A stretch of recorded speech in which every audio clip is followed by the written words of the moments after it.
Weather కూల్గా ఉన్నప్పుడు ఈ పల్లీ పకోడీ తిన్నామంటే చాలా టేస్టీగా ఉంటుందండి. ఈ పల్లీ పకోడీ ఎలా ప్రిపేర్ చేసుకోవాలో ఇప్పుడు చూసేద్దాం. మిక్సింగ్ బౌల్లోకి 1 కప్ పల్లీలు తీసుకొని 1 టేబుల్ స్పూన్ అల్లం వెల్లుల్లి పేస్ట్, హాఫ్ టేబుల్ స్పూన్ కారం, టేస్ట్కి సరిపడా salt, half tablespoon chaat masala, half tablespoon jeera powder, సన్నగా తురిమి పెట్టుకున్న కొత్తిమీర, కరివేపాకు, 1 కప్ శనగపిండి, 2 టేబుల్ స్పూన్ బియ్యపిండి వేసుకొని బాగా మిక్స్ చేసుకోవాలి.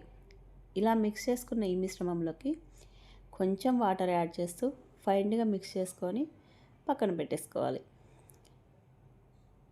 ఇలా మిక్స్ చేసుకొని పక్కన పెట్టేసుకున్న ఈ మిశ్రమాన్ని ఆయిల్ హీట్ అయ్యాక ఇలా కొంచెం కొంచెంగా వేసి డీప్ ఫ్రై చేసుకొని తీసుకుంటే ఎంతో రుచికరమైన పల్లీ పకోడీ రెడీ అండి.